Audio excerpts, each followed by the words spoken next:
Welcome back, everyone. Michael here with Offshore Citizen. I have this week some of our team visiting here in Dubai. And so one of the people on our team, Angela, put together some research. We're doing a bunch of different trading, etc., on digital nomad visas. So I figured I would take some time just to share with you 29 different digital nomad visas available in the world for those who are interested. Obviously, the world has been opening up a little bit more in terms of travel, which is great. And we're also entering summer in the Northern Hemisphere, so that is also great. And it may give you some place that we would like to go and check out. And then you may decide you want to stay there for a year or 2 years or whatever. I'm not going to go through these in detail because there's 29 of them. It's quite a lot. But at least it will give you an overview of places that you might consider or that you hadn't considered before that you can gain some access to. These are typically really easy to get visas. They are not typically longer term leading to citizenship or whatever. Sometimes they have favorable tax treatment, sometimes they do not. But I will give you the overview. And actually there's one that was recently announced that it's coming, and so I'll maybe mention it up front. And so that will start us off with Europe. And that one is Italy. So Italy has announced that they're doing a digital nomad visa. One of the things that I'm really happy to see in general in the world today is a lot of move towards getting more of these programs out there, given the fact that citizenship by investment programs are facing attack and residency by investment programs are facing attack, and there's deglobalization trends, etc. Well, at least in this regard with digital nomad visas, countries are opening up quite a lot. So that is very nice to see. So we are going to dive in. Before we do, if you haven't already, please hit the subscribe button, hit the all notification bell. It really helps us. Thank you. If you can hit the like button, if you like the video, that would be great. And if you'd like help with relocating abroad, finding where to go and live, help with getting a residency permit there, getting a citizenship, forming a company, optimizing your global tax, etc., please reach out to us. You can book a call, calendly.com/Michael-Rosmer, link in the description below, or send a message to our websites, offshorecitizen.net and offshorecapitalist.com. Okay, so we're going to start with Europe. And so at the top of the list, we have Norway. So Norway has their independent contractor visa, which you can get for 6 months, up to 3 years. And yeah, so that's the first option. The second option that we have, I've talked about it before in some other videos, is Estonia. So Estonia has their option, which is the digital nomad visa. It was like the original digital nomad visa. Up to 1 year, so very cool. I was at their booth in the Dubai Expo recently. They've got some great, just what they're doing in Estonia in terms of digitization, etc., is really, really cool. There's lots of great things. Number 3, we have Germany, where we have the freelance visa. This is 3 months, again, up to 3 years, so gets you quite a bit of access if you're interested in exploring that part of the world. Then we have Czech Republic, so they have the freelance visa of their own, and this one is a 1-year visa. So if you're interested in going and checking out Czech Republic, I love Prague. Prague is one of my favorite cities in Europe, and so if you haven't been, good opportunity to go. But if you want to spend more time than you would normally have access to, you can do that via a digital nomad visa. So I think we're at number 5 now. We have Hungary. Hungary has the white card. Budapest, probably the second best city in Eastern Europe, depending on how you define it. I guess in terms of like culture and things to do and architecture and stuff like that is kind of the way that I'm thinking about it. Great option. Spend a bunch of time, do a bunch of business in Hungary. So yeah, good options. That's a 1 year, and it can be expanded once. So there's some limitations there. Although they have other options. If you're interested in discussing them, happy to do that with you. Then we have the Romanian digital nomad visa. We're up to now. We're up to six of these, I believe. So they have theirs. It is a 6-month visa with the possibility of renewal, so you can expand that. I've talked before about how Romania is a fairly underrated place to go and check out. There's a bunch to appreciate about Romania. Lots of people who go there, I find, really like it. And so, again, good part of the world to go see. And if you're interested in the low cost of living, Romania is quite inexpensive. Also very good internet speeds, so that's another plus. From there, we have, I guess we're on number 7 now, Croatia. So Croatia has their, it's called Temporary Residence Permit for Digital Nomads. So I believe I've talked about that in another video in more detail, but it is, it's good. And so that one is for up to a year. There's some nuances in terms of how you get the renewals, et cetera. It's kind of tricky. Again, I talked about it in the other video. Then we have number 8, we have Greece, okay? So Greece has their digital nomad visa. 1 year, it can be extended once, so you can have a total of 2 years to stay in Greece. I think in particular, if, as we're going into the summer, like, you have the Greek islands, you have beaches, you have, all this sort of thing. I mean, pretty extraordinary in that time of the year. Maybe in the winter, a lot less going on, but yeah, during the summer, quite good. Maybe not quite as good infrastructure in terms of, working remotely, internet speeds, etc., but still perfectly decent. Then we have, what are we on, number 9? Malta. I've talked about the Maltese program previously. So again, 1 year renewable. They have some nuances in terms of their tax treatment, which can be good depending on what your situation is. So that's great. Then we have number 10 is Iceland. Iceland, obviously a place that most people would only want to go in the summer, but beautiful area. I don't know if I would want to live and work from there, but definitely worth checking out. And the fact that they can get a digital nomad visa is pretty cool. This is the long-term visa for remote workers and their family members. That's the name of the visa. And so yeah, that's the next one. Then we have Cyprus. We do a lot kind of with people in Cyprus. There's obviously some residency programs that are there. I've talked a lot about their tax programs, some of the most attractive tax options in Europe. And they have a digital nomad visa as well. So that is, I think, around 10 now, something like that. I'm losing track. Anyway, that's a 1 year with possible renewal for an additional 2 years. So for somebody who wants to go and check out Cyprus and see what it's like for a year, they want just a really easy access, this is a great way to go.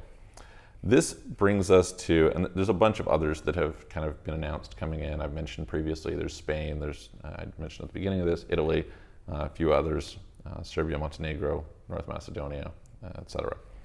Then we have the Caribbean. And I'm going to go through and I'm going to do a bunch of stuff on the Caribbean over the next little while because I have some friends who are moving there, and there's been kind of more interest in people who actually want to go and live in places like Cayman Islands and Bahamas and stuff like that. But here we're going to talk just specifically about the digital nomad visas. Now, I've talked previously about the welcome stamp in Barbados. So I think, is this our 10th one that we're on? Something like that. So the welcome stamp is a 1 year visa with, you can reapply, which is a possibility. So there's that, which is great. Then we have Antigua and Barbuda. I interviewed the heads of the citizenship program a little while back here in Dubai. And that's a whole other thing. They've got actually a really interesting tax scheme for people who want to go relocate there. There's a flat tax, so I have some clients taking advantage of that. That's a 2 year program you can get, which is their digital nomad residence. Then we have Bermuda, which is the work from Bermuda certificate.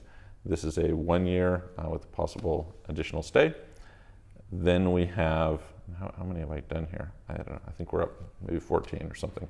Anyway, Cayman Islands has their global citizen concierge. This one's like a pretty high standard to get into, but again, Cayman Islands is arguably the most developed country in the Caribbean. And so, I had a friend who was just there for about a month and loved it, decides he's going to move there. I know a few people who have moved there. So yeah, for certain people, it's expensive. Definitely not a cheap place to be, but definitely has some great things about it for those who are interested. This is a 2 year visa, okay? Then we have work from Anguilla for the Anguilla program. This is a 3 to 12 month visa, so shorter term. The thing that maybe people are not aware of is Anguilla as a British Overseas Territory. You're talking about kind of more tie into UK, and so a little bit tougher visa standards than you'll have with some other places that are not British Overseas Territory. So that's kind of a distinction within the Caribbean. Anyway, that's good. I think we're up to 15 or something. Now we have Montserrat, which is the remote workers stamp. So for anyone who's interested in going there, this is a 1 year with possibility of renewing. Next, we have Dominica. We talk lots about Dominica citizenship here. It's a popular one that people go through. This being said, if you're just wanting to go and check out Dominica, which a bunch of people consider to be one of the most livable and enjoyable of the Caribbean islands, obviously personal preference in that, but you can go and check it out. It's a 18-month visa. So this is, they call it work in nature. Then we have Bahamas. We have the Bahamas Extended Access Travel Stay Program, which is 1 year up to a maximum of 3 years. You can go there. You know, one of the advantages of some of these Caribbean places is a lot of them are just native zero tax. So from a tax planning standpoint, some places, you know, they'll have a special program, or, you know, if you stay too long there, then you trigger their tax, et cetera. But here you have, you know, just very straightforward tax planning. You can be on the beach. A lot of people wouldn't want to live there, you know, permanently, but as a place that they go and spend a bunch of the year, maybe it's nice, right? Then we have Curacao, which is the at-home in Curacao visa program. This is a 6-month with possible 1 year, or possible one renewal up to a year, and then there's some other details around how it works. Then we have St. Lucia, which is the Live-It visa. There's a lot of these in the Caribbean. They've done a lot to try and attract people in there, and obviously there's pros and cons to that. This is a 1 year with multi-entry, so you can come and go as you please and have access. St. Lucia, I mean, beautiful. For those of you who aren't familiar, there's this, I think they call it the Jade Mountain or whatever. It's kind of this mountain up there. And so like very, very beautiful area. I don't know if I would want to live there, but you know, if you're gonna go around, maybe you can do some sailing around the area. It could be a really nice excursion and base yourself in there for a bunch of time that you would normally not have access to. So they make it much easier. They also have citizenship by investment. We help people with that, although it's one of the more complicated programs to work through. There are some others that are being worked on as well in that region, Grenada, Belize. So we're looking forward to having more options in the Caribbean, as though we don't already have enough. This brings us to Latin America, not Caribbean. So we have Panama, which is the short stay visa for remote workers, which is 9 months with a possible renewal of another 9 months. Then we have Brazil, Digital Nomad Visa, which is a 1 year with possible renewal for a 2nd year. I believe I've done some content on the Brazilian program. It's interesting, I was talking to a client from Brazil. We've got a number of clients from there, and they were commenting that if you can kind of build a bubble around yourself, they consider that quality of life really high in Brazil. Now, the downside is you have to build a bubble around yourself because it's one of the least safe areas in the world. But for somebody who wants to go and explore, especially I think in the south of Brazil, a lot of people prefer it in that regard, Florianopolis, etc. You know, great place to go and check out. Arguably Rio, one of the most beautiful cities in the world. So yeah, nice area to check out and experience a different culture. Then we have Dubai.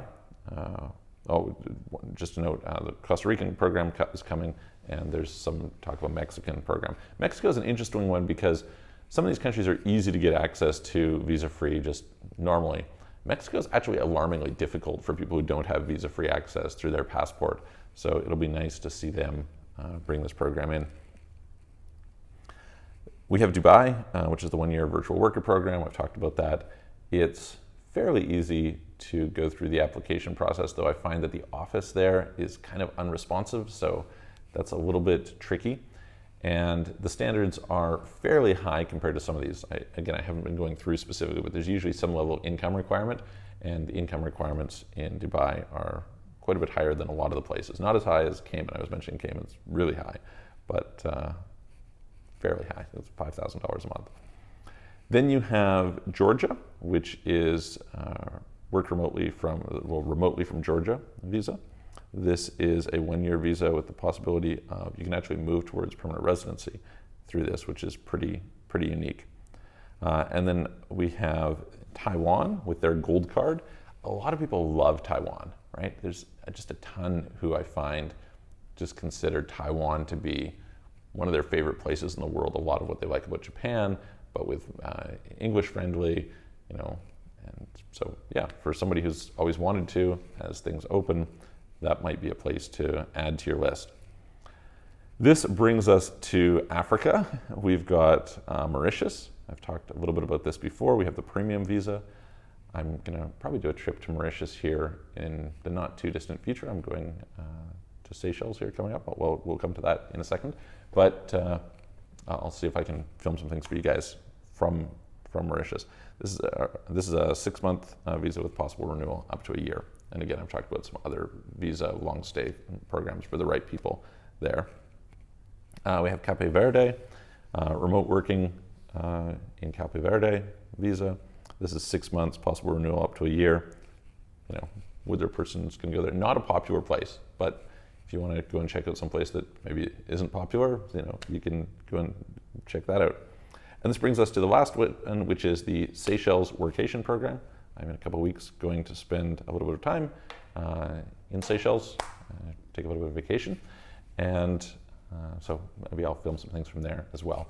Anyway, that gives you a pretty wide assortment of digital nomad visas for anyone who's interested in kind of gaining access to a different part of the world to go and explore for a short term. It's obviously not permanent in most cases, but can give you a little bit more freedom if you want to do the digital nomad travel thing, etc. So I hope that's helpful. Again, thanks to Angela from our team for doing that research. And I will, if you have some in particular that you find interesting, put them in the comments below, and I'll make specific videos where I go through, you know, the requirements and how it works and the tax treatment and so on and so forth. With that in mind, I will see you guys on the next video.